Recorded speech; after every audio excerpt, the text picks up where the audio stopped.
My name is Eric Smith, and this is an excerpt from my pet project, Stories from Q-Ville. There was a group of 13-year-old girls called the Rachels. They were called that because all four girls were named Rachel. Rachel Molark was a brunette who had black irises. She was a slight stuck-up. She was a spoiled only child. Her parents, Kyle and Karen Molark, thought way too highly of their little bitty princess. Her maternal grandparents, Bertrand and Vera Molark, are constantly telling their somewhat domineering daughter to resist over pampering Rachel, to very little avail. Karen was molding Rachel into her image and would not cease. There was also Rachel Maglio. She was a skinny girl with medium-length brown hair. Her father is the CEO of Vereen Inc. and lives with his wife and kids.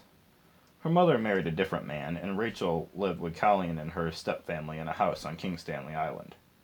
Her stepdad, Mr. Pemberton, was a cameraman at QTV while her mother worked at the Annie Ann's in the Q-Ville Mall. Then there was Rachael Watkins. She had blonde hair that reached her knees. Her father had been a Nord extraterrestrial from Alpha Centauri. He had been in her life until a year ago. That's when he had an emergency on his home planet and had to rush home. He promised to return one day. Rachel's mother, Eureka Watkins, was saddened when Franz left, but understood that he had to.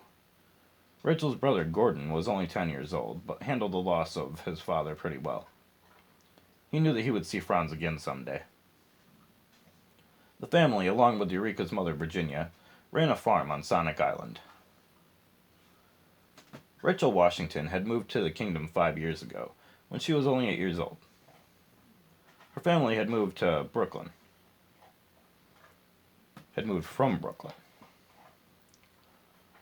Her mother had worked at an urban youth center. Her father made an unlawful living by pirating DVDs. Rachel has two brothers who are 2 years older than her. Devin and Laquan were twins. The family left New York after Rachel's mother, Lucinda, won the jackpot on a Deal or No Deal scratch-off lottery ticket. Now, Rachel's father, Kelvin, makes an honest living working at Shran Enterprises. He works at the closest location to their house so he can drive a golf cart to work. There are a lot of these vehicles around the country, and this isn't an unusual practice.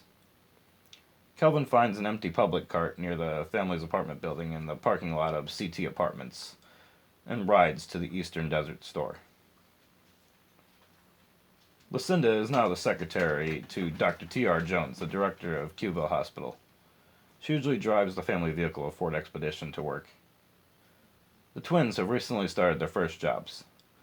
Devin now works at the gas station just off the Eastern Desert exit of the highway. Laquan is the office intern for Vereen Inc. in the corporate office on the top floor of the factory. The Rachels were all best friends. They sat together at school, they had slumber parties at each other's houses, they hung out, and liked each other a lot. 3 years ago, Stephanie Lewis had a one-night stand with a pilot from Rhode Island. He stayed over until the return flight in the morning. Stephanie was at the Ink Pot pub in Isarged when the wily pilot walked into the party, before staying at the large Manor Hotel around the corner. That night she accompanied him to the Manor, and now she has a toddler named Fate. Stephanie and little Fate live in Stephanie's brother, Jamie, in his apartment in Brandon Tower. Jamie is the vice president of Shran Enterprises and has a butler named Willis Yoon. Jamie is pre-op male-to-female transgender. Soon he will be Miss Jamie Lewis, vice president of Shran Enterprises. Right now, though, Jamie is still in the hormone phase. The gender reassignment surgeon, Dr. Horace Bruckner, said that Jamie's transformation will complete within a year.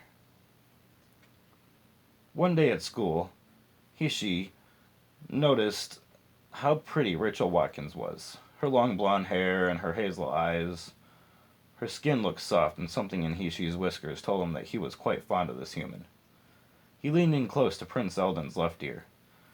"Rachael Watkins is beautiful. Do you think she likes cats?" he said quietly to his friend. Prince Eldon suppressed a giggle and said, "Wow, why don't you ask her?" Heeshy used his telepathic power to project his thoughts into Rachel's head. "Hello, Rachel. Please do not panic. It is I, Heeshy Meowcho." the Epsilon. Why, hello, Heeshy. I didn't know you could do this, Rachel replied. Thought share? Yes, all Epsilons can share their thoughts with humanoids, felines, and canines. We can also talk to beavers. It's weird, but they share a similar frequency, Heeshy explained. That is very interesting, Heeshy. You're kind of funny, Rachel said with her inner giggle. I think that you are a beautiful human, Rachel. Do you like cats? He asked her. I like cats, and I like you. I have a pet cat at home. Her name is Trinchel. Heeshy felt warm in his heart. I would very much like to meet Trinchel sometime. Rachel giggled again and said, The other Rachels and I are slumbering at my house tonight. Want to hang out before that and help me get ready? Heeshy could not hide his feline smile and purred a little as he replied, I would enjoy that very much. Did you ask her out? Prince Eldon asked quietly. How did you know that? Heeshy asked his friend. Because your tail is doing that flick thing. The young prince smiled and patted his friend on the back. That night, Heeshy arrived at Rachel's house. She was in the barn with her mother. I am here, Rachel, Heeshy announced telepathically. He heard a squeal and Rachel appeared from a door stall. A brown horse stood behind her. Rachel Washington was there too. Is this Heeshy? Asked Rachel's mother, a fair-skinned lady with dark red hair. Yes, mother, Rachel said. It is nice to meet you, Heeshy, her mother said kindly. A cat ran past, chasing a mouse. Heeshy projected his thoughts into Trinchel's mind. A few minutes later, with a stern look on his face, Heeshy said, Trinchel used to be a witch. Surprised by this revelation, Rachel explained that Heeshy could communicate with cats. She was cursed by another, more powerful witch 65 years ago. Who did it? Eureka Watkins asked. After asking the cat, Heeshy said, An evil witch named Fridolko Sinest. Trinchel's real name is Ansita Crunch, Heeshy added.